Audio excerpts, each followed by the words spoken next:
বৈচিত্র্যপূর্ণ ঋতুর দেশ বাংলাদেশ। এদেশের মধ্যভাগে একটি সমৃদ্ধ জেলা হচ্ছে টাঙ্গাইল। এদেশের ৬৪ জেলার মধ্যে সবচেয়ে বেশি প্রত্নতত্ত্ব নিদর্শন রয়েছে টাঙ্গাইল জেলায়। এছাড়া বাংলাদেশের টাঙ্গাইল জেলার অন্যতম প্রাপ্ত তথ্য মতে টাঙ্গাইল জেলাতেই জমিদার বাড়ি সবচেয়ে বেশি। এই জেলার বিভিন্ন উপজেলায় অবস্থিত জমিদার বাড়িগুলোর বেশ ঐতিহাসিক গুরুত্ব রয়েছে। প্রকৃতির অনিন্দ সুন্দর নিকেতন মহারাজ জমিদার বাড়ি অপরূপ সৌন্দর্যে নয়নাভিরাম তার রূপশোভা বিস্তার করে কালের নিদর্শন হিসেবে দাঁড়িয়ে আছে। এক উজ্জ্বল ভাস্কর্য হিসেবে নিভৃত পল্লীতে ছায়া ঘেরা পাখি ডাকা নির্মল শান্ত পরিবেশ আকুল করে দর্শকদের। আগন্তুককে একবার নয় বারবার এ সৌন্দর্য দেখার হাতছানি দিয়ে আমন্ত্রণ জানায়।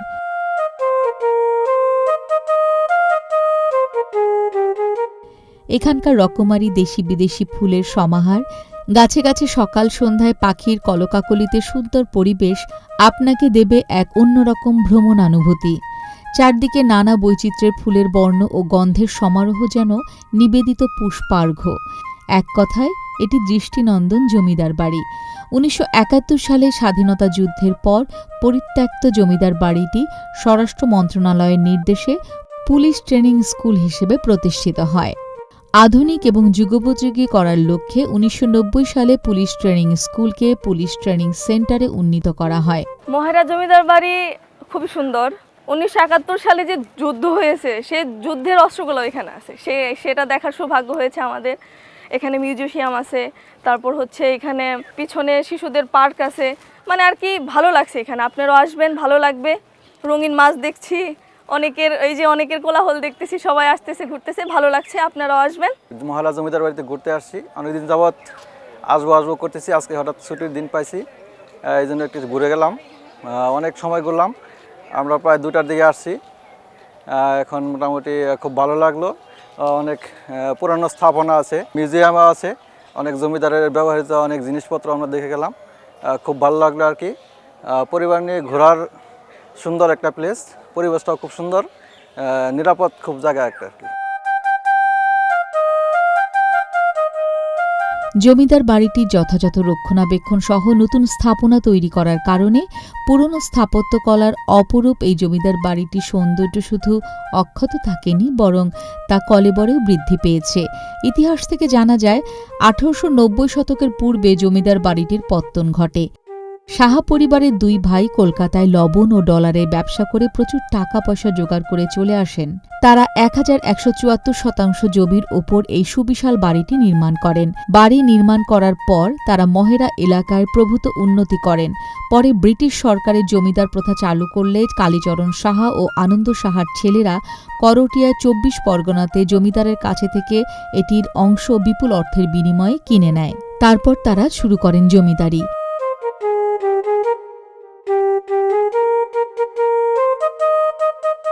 কালীচরণ সাহা ও আনন্দমোহন সাহার উত্তরাধিকারী রাজেন্দ্র রায়চৌধুরী পর্যায়ক্রমে জমিদারি পরিচালনা করেন। এখানে আছে চৌধুরী লজ এবং কালীচরণ লজ। আরও আছে আত্মীয় স্বজন কর্মচারীদের থাকার বাড়ি এবং প্রার্থনার জন্য মন্দির। বাড়িতে প্রবেশের জন্য রয়েছে ২টি সুরম্য গেট। বাড়ির সামনে আছে বিশাল এক দিঘি, নাম বিশাখা সাগর। ভবনগুলোর পেছনে আছে আশরাপুকুর এবং রানীপুকুর নামে ২টো পুকুর।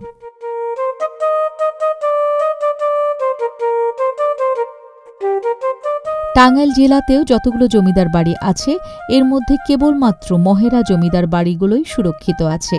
বাংলাদেশের অন্যান্য জমিদার বাড়িগুলি যদি এরকমভাবে রক্ষা করা যেত তাহলে আমাদের আগামী প্রজন্ম অতীত ইতিহাস এবং বর্ণাঢ্য ইতিহাস জানতে পারত। দেশের অন্যান্য জেলার প্রত্নতত্ত্বের যে পুরনো ভবন বা জমিদার বাড়ি রয়েছে সেগুলোকে রক্ষা করার জন্য সাধারণ মানুষ সরকারের কাছে দাবি জানিয়ে আসছে।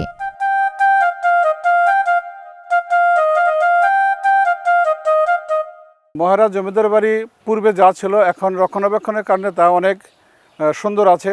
দর্শনার্থী যারা এখানে আসবেন তারা যেন এটাকে সুন্দরভাবে উপভোগ করতে পারে, এই জন্য এই মহারাজ জমিদার বাড়ি যাদের নিয়ন্ত্রণে আছে তারা যেন আরও ভালোভাবে রক্ষণাবেক্ষণ করে এবং সুন্দরভাবে পরিচালনা করে, দর্শনার্থী যেন তাদের স্বাচ্ছন্দ্যে তারা চলাচল করতে পারে। তা আমি দৃষ্টি আকর্ষণ করব এবং এটাই বলবো যে অন্যান্য জমিদার বাড়িগুলো যেন রক্ষণাবেক্ষণ করা হয় এবং সঠিক পরিচর্যা করা হয়, যাতে দর্শনার্থীরা আসে আনন্দ উপভোগ করতে পারে।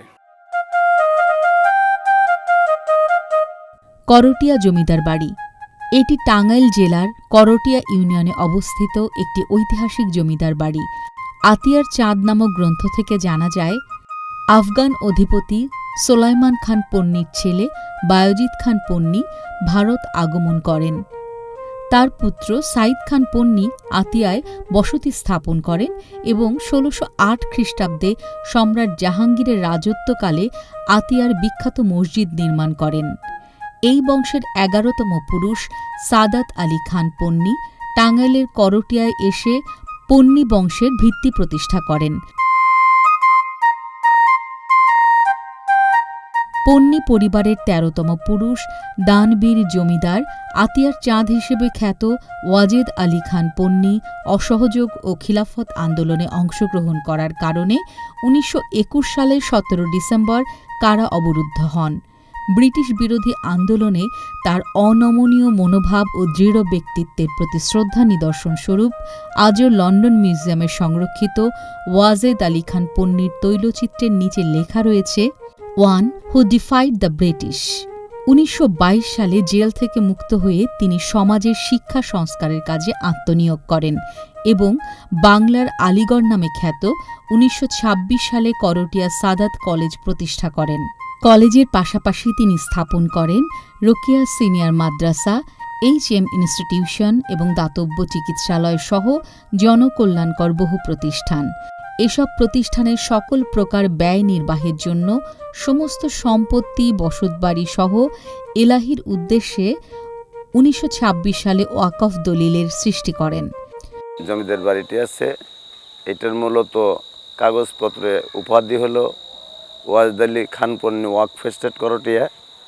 এটা ওয়াকফ মতুলি সাহেবের নিয়ন্ত্রণে পরিচালিত হয়। ওনাদের পূর্বপুরুষ আটিয়া জামে মসজিদ নির্মাণ করে পরবর্তীতে ওনারা করটিয়া আসার পরে করটিয়ার যত জনকল্যাণের যত স্কুল কলেজ হাট বাজার বা জনগণের উপকারের জন্য যা কিছু প্রয়োজন ওনাদের জমিদারির টাকা এবং নিজেদের অর্থায়ন উনি করে দিচ্ছেন। এই ঘরটাকে লোহার গরম নাম হিসাবে আমরা এই এলাকার লোকজন চেনা। মূলত এই ঘরটা নির্মাণ করা হয়েছে ১৮৯৯ সালে, যা আজকে বয়স চলছে প্রায় ১২৬ বছর।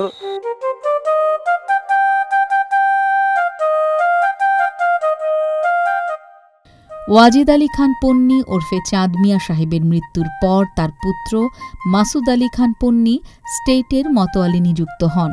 প্রাকৃতিক এবং নিরিবিলি পরিবেশের এই জমিদার বাড়িটি প্রায় ১ কিলোমিটার দীর্ঘ এবং ০.৫ কিলোমিটার প্রস্থ বিশিষ্ট প্রাচীরে ঘেরা, যেখানে রয়েছে লোহার ঘর, রোকেয়া মহল, রানীর পুকুর ঘাট, ছোট তরফ দাউদ মহল এবং বাড়ির সংলগ্ন মোঘল স্থাপত্যের আদলে গড়া মসজিদটি একটি ঐতিহাসিক স্থাপত্য। মুঘল ও চৈনিক স্থাপত্যের মিশেলে নির্মিত জমিদার বাড়িটি প্রথম দর্শনে আপনার মন কেড়ে নেবে।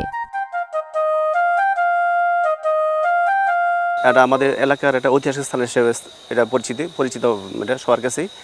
এটা এখানে আসলে ভালো লাগে। আমরা সবাই মোটামুটি বিশেষ দিনে আমরা আসার এখানে আমরা ইচ্ছা পোষণ করি আর কি।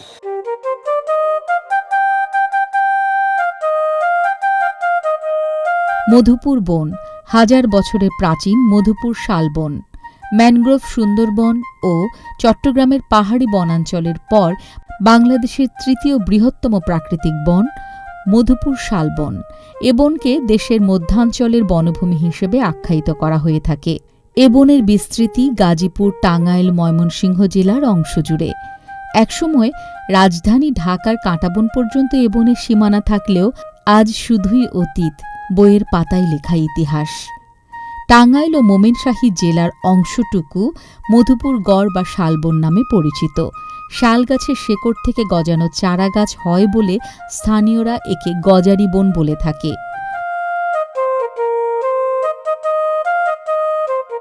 বাংলাদেশের জীববৈচিত্র্যে ভরপুর স্থানগুলোর মধ্যে মধুপুর গড় অন্যতম।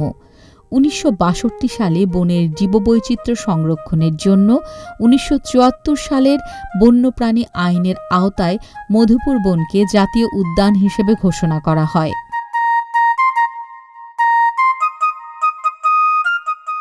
মধুপুর জাতীয় উদ্যানের দক্ষিণ পাশ দিয়ে বংশী নদী বয়ে গেছে। উদ্যানের ভেতরে ও আশেপাশে প্রায় 127টি গ্রামে বসবাস করে গারো, কোচ, বামন সহ নানা সম্প্রদায়ের মানুষ। মধুপুর জাতীয় উদ্যানে আছে 11টি প্রজাতির স্তন্যপায়ী প্রাণী, 7 প্রজাতির সরীসৃপ, 38 প্রজাতির পাখি ও কয়েক প্রজাতির উভচর প্রাণী। নানা গাছপালা সমৃদ্ধ জাতীয় এই বন বাংলাদেশের মধ্য অঞ্চলের ফুসফুস বলা চলে।